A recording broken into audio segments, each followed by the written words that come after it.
So let's talk about my backhand. Oh, the pain it has caused me. I never really took the time to improve my backhand, opting to either slice or go around the ball to hit a forehand. But that all stops now. So let's break down the main problems here. Firstly, I often miss the sweet spot of my racket. Now this is due to the simple fact that I'm not looking at the ball right up until contact, but rather shift my attention to where I want the ball to go. Secondly, my hips and shoulders are barely rotating with my swing, which translates in a very low powered shot. The third and fourth points I already addressed in episode 1, my footwork mistakes, and those are not engaging my legs during my swing, which remain very static, as well as hitting into the ball with some forward momentum, as opposed to getting pushed back by the ball. The outcome was a very unreliable backhand that lacked precision, spin, and power.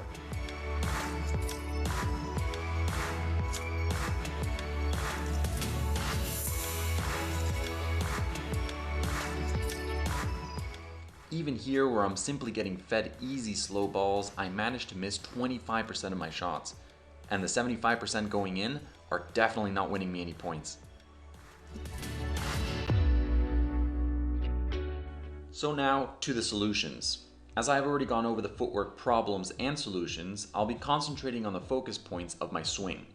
The first is establishing a ready position with the face of the racket facing the side of the court or the camera in this scenario.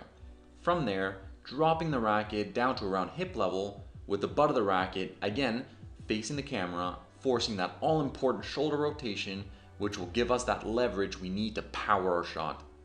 Finally is assuring a well-balanced end position using my off arm to counterbalance the racket swing to be ready for the next shot. After doing a couple shadow swings, I did some swings with the ball tossed slightly beside me to make sure that my form held up while also focusing on my timing.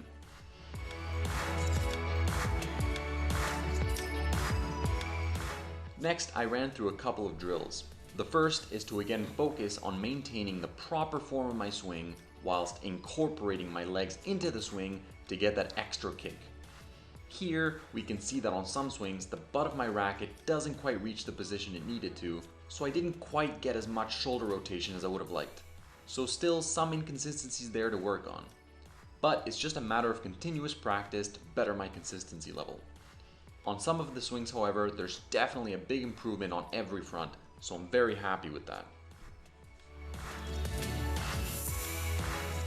The next drill is just focused on getting the timing right for down the line shots and cross court, whilst again maintaining that proper form.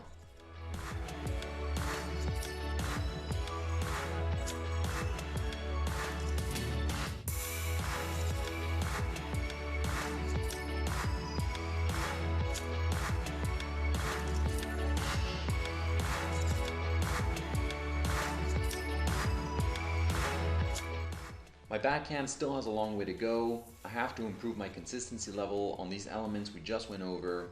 Once I do that, we can move on to making extra tweaks to perfect it as much as possible. But honestly, I'm already very happy where it is now. I'm very eager to get out on the court and try out my new backhand in a match setting.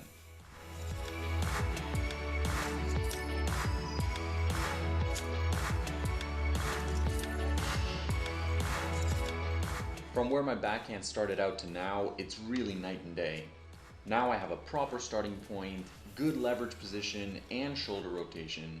My legs are actually getting involved with a proper forward momentum, and finally, a well-balanced end position using both arms. There's a lot more precision, speed, and power in my shots. On the left, that is indeed me playing in the middle of a nice Canadian winter.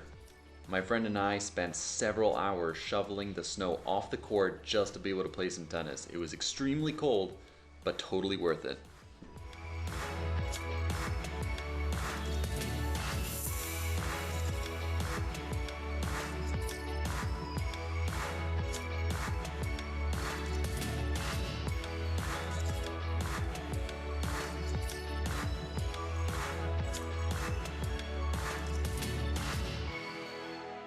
That's it for now. Let me know in the comments if there are any other elements I should improve in my backhand, and I'll see you guys very soon.